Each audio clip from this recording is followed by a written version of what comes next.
Jennifer Tilly kicks things off with pocket sixes. This is a decent hand to entertain a small raise with and see if luck is on your side. Back on Arden.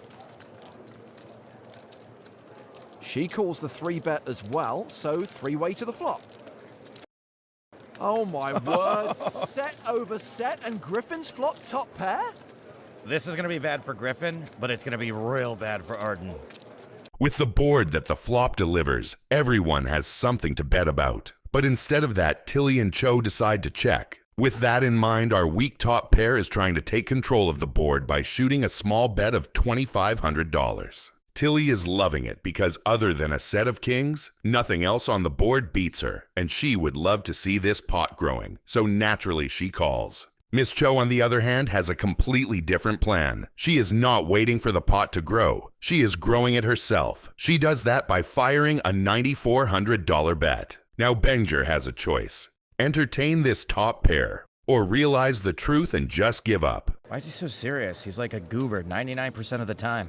The angry man quickly decides to fold and not pursue the king. On the other hand, Tilly is more than happy to oblige Miss Cho by re-raising to $30,000 with her set of sixes. Oh boy.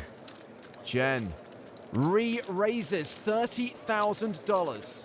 At this point, Miss Cho should know the deep trouble she finds herself in, but still decides to go ahead and call on her set of fives. The turn delivers the 9 of clubs, a card that is completely irrelevant to both of them. If I was in the position of Tilly, I would be betting pot here. What would you? Let me know in the comments below. I guess Tilly is not so happy about my jamming suggestion, so she decides to check here and wait for something magical on river. Same thing for Miss Cho. In her case, though, that is in her favor. And Arden spikes a 1-outer. She's got quads.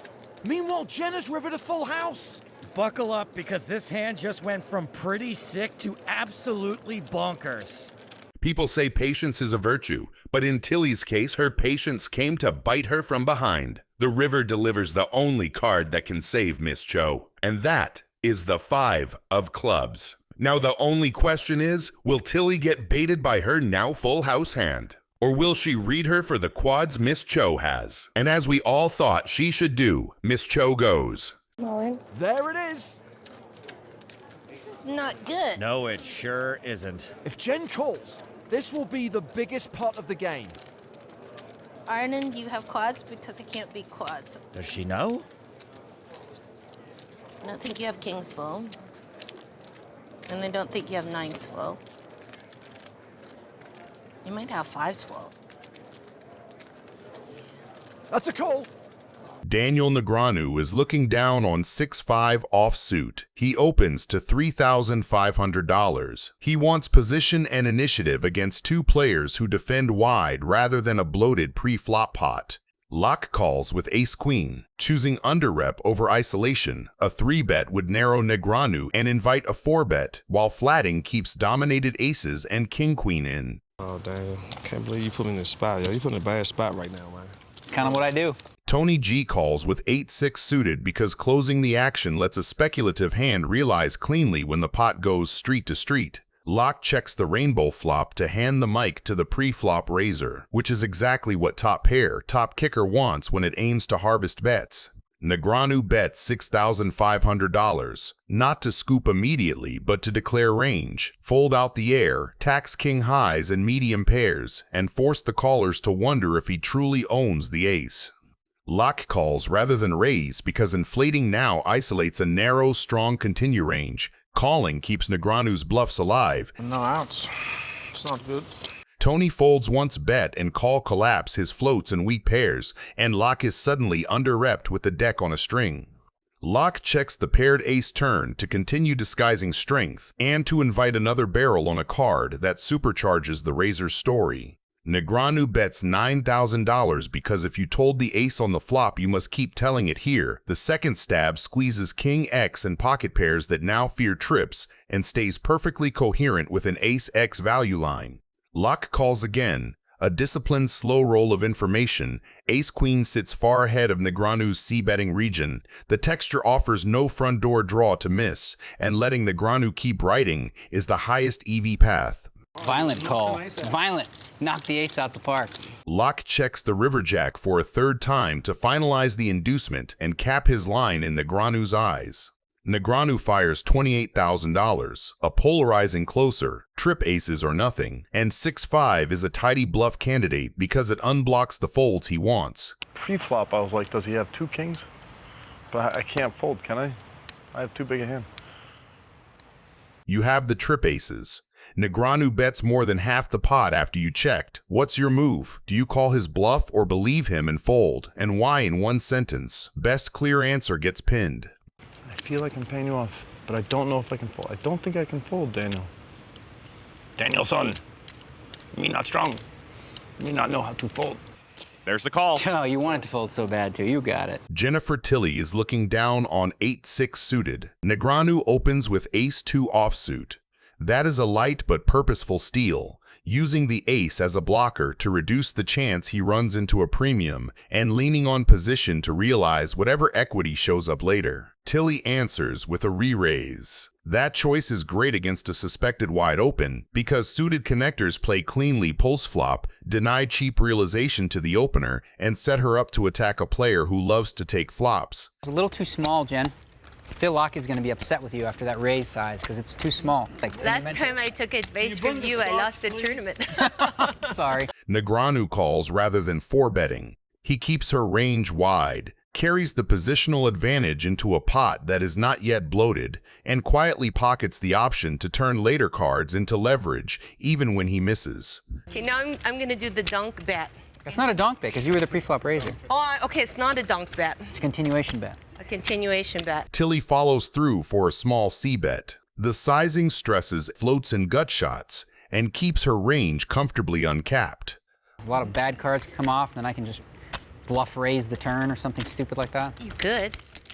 Turn a pair into a bluff. I'm really good at that. It's one of my big things Bill Reynolds taught me. Negreanu does not have value, but he does have a plan. He calls to float, buying one more card and preserving the initiative advantage that comes from acting last. If she slows on the turn, he gets to tell the next chapter. If she barrels big, he can release cheaply and move on. The texture inches toward the middling wheelish territory that favors the caller. Tilly checks. That single check compresses her range away from very strong overpairs and toward one-pair hands and draws that prefer pot control. Negreanu seizes the mic with a bet. The number is not huge, but the message is loud. He denies a free card to overcards, pressures hands like ace-queen and king-jack that C-bet once, and begins building a story that can arrive at straights and 2-pair by the river. His literal hand did not improve, however his distribution did, because the cards he credibly represent improved. Calling the flop to take it away on the turn is classic small ball pressure, and he executes it cleanly. This is the card that ties the room together, and the run-out connects squarely with the very suited connectors that defend 3-bet pots from the blinds. Tilly leads small. That type of sizing often functions as a blocker, a way to name a price with a hand that does not want to face a pot-sized bomb. To Negreanu, that looks like a door left slightly open. He chooses to kick it in and chips. The shove polarizes him to the straights and strong 2-pair he has been representing since the turn. We probably have the same hand. Oh, so sick. You have 9-jack, right? Would that be the same hand as you have? Because if you did have that and you didn't call by now, it would be a little bizarre. You're in Jennifer Tilly's seat. You have the straight. Negreanu shoves over your small lead. What's your move, snap call, or an impossible fold? And why in one sentence? Best clear answer gets pinned. Oh, God. Oh, you have a 6? Have you raised me with a 6 out of position? No. That's crazy talk. Tilly folds. Daniel Negreanu has pocket kings. Raises. Queen high.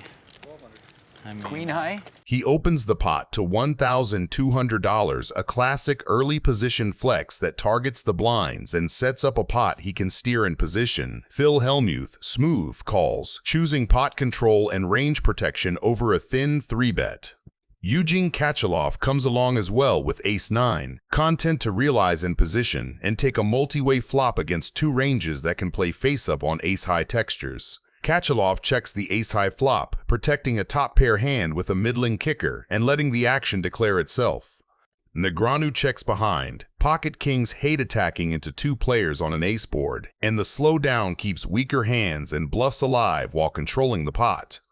Hellmuth takes the invitation and fires $1,200, a small stab meant to fold out nothing hands and price set against exactly these cautious checks. Katchalov calls, signaling he is not afraid of a little heat with top pair.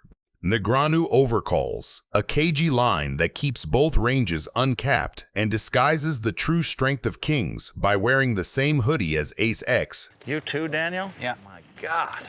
You didn't expect two calls, right? No, Just one. I was expecting one call. No. All three check the turn after the 8 rolls off. That card changes little. Katchalov sees no need to inflate with his kicker problem.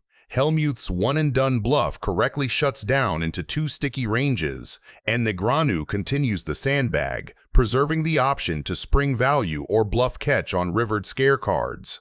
The river drops the king of clubs and the trap wakes up. Katchalov leads $4,200, thin value that hopes to get paid by worse aces and denies a free showdown to stubborn pairs. Negreanu answers with a raise to $14,200, selling a story consistent with a slow-played monster or a patient ace that improved, and crucially targeting the very hand Katchalov is value betting. I think Phil's Hollywooding a bit here since he bet out on the flop. Hellmuth gets out of the way, his earlier poke having run its course.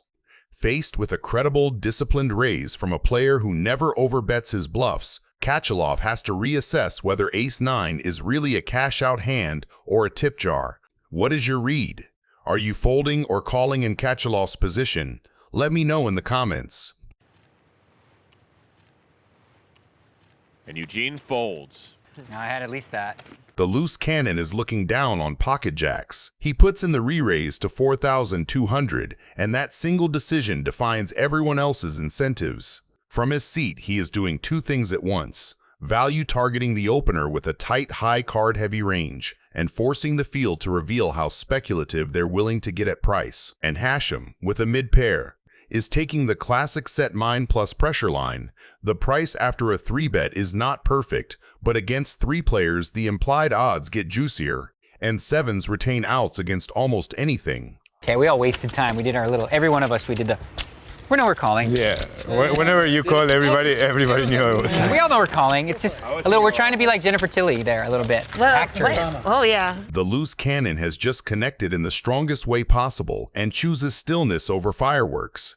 He does not need protection on this texture, and in a 4-handed pot, any bet from the pre-flop aggressor looks so credible that it will vacuum the air out of the room. By checking, he invites stories to bloom from worse hands and gives the field a chance to stab into a board they should attack. The turn brings the 4 of hearts, barely nudging ranges, and the checks roll to Hachem. Now he fires 12,000, smart, targeted pressure. He is keying on the universal fear of trips, punishing capped checkbacks, and leveraging position to buy folds from ace highs and small pairs that hate life facing 2 streets. That's what you did last time. When? 12,000. Last night, Hachem bet 12-5 on the river against the loose cannon. Ken made the call with queens, and Joe showed him 2-pair to take it. It was 12,500 last time. Frankowski just calls. Note the elegance. Raising here collapses Hashem's bluffs and isolates only better or folding hands. Calling keeps the net wide, disguises strength, and lets Hachem talk himself into bigger numbers on rivers that do not change much. River is the deuce, another brick, and Hachem does the unthinkable. I'm all in. He's all in. Call. 4 jacks, I guess. Phil Hellmuth is looking down on 9-7 offsuit. He limps, which caps his range and invites someone to attack the dead money. Minieri obliges with an isolation raise using a suited king, a great candidate because it has blockers, plays well post-flop, and pushes the button on everyone who limped. Laak and Martinez come along, which pulls the SPR up and widens continuing ranges. I get unstuck. I get off the tilt juice. Hard to get off that tilt teat. Hellmuth overcalls rather than 3-betting, a choice that keeps the pot manageable, preserves positional leverage against the raiser, and allows weaker holdings to realize without facing a big pre-flop decision. This texture is excellent for the pre-flop aggressor. As the only player who routinely shows up with strong King X after raising, Minieri can c-bet profitably. The small sizing pressures ace high, punishes under pairs, and denies equity to random backdoors while risking little against slow-played traps. Hellmuth check calls instead of raising. That keeps bluffs firing, prevents the pot from ballooning versus the portion of Minieri's range that will not fold, and sets up a decision tree where Hellmuth can choose which turns to accelerate on. Multi-way callers have folded, so we are quickly moving toward a heads-up range battle that favors the in-position player's initiative and the out-of-position player's ability to trap. The second king super polarizes things. From Minieri's seat, this is a green light to barrel because his range contains far more king X than Hellmuth's limp call range. The bet around $5,300 targets exactly the hands that called once and hate life now, medium pairs and stubborn ace high, and it continues to build a pot in case he is ahead. Hellmuth's second check call is strategic. Raising isolates him against very strong holdings and folds out hands that might bluff again. Calling keeps his range wider, invites another polarized river bet, and protects the times he is bluff catching with decent showdown value. From a range math perspective, once the king pairs the pre-flop raiser's value density increases, which means the out-of-position player should avoid thin raises and lean into induce lines. Nothing material completes, so Minieri retains a nut advantage and chooses a large polar bet of $17,200. That sizing asks a capped range to overdefend, and it puts maximum pressure on one-pair type catchers that arrived here by calling twice. Oh, man. Hellmuth's final check call makes sense within that framework. He beats all the natural stabs that gave up drawing equity on the turn. It's just unreal what happens to me at this place. I mean, I'm just so sick of it, you know? I mean, I had the best hand on the chart, I had the best hand on the river. What the is going on in this place? They do me What the is going on versus the river? How queens, do you I call it? You flop always think a trips. bluff, I only wait for the nuts.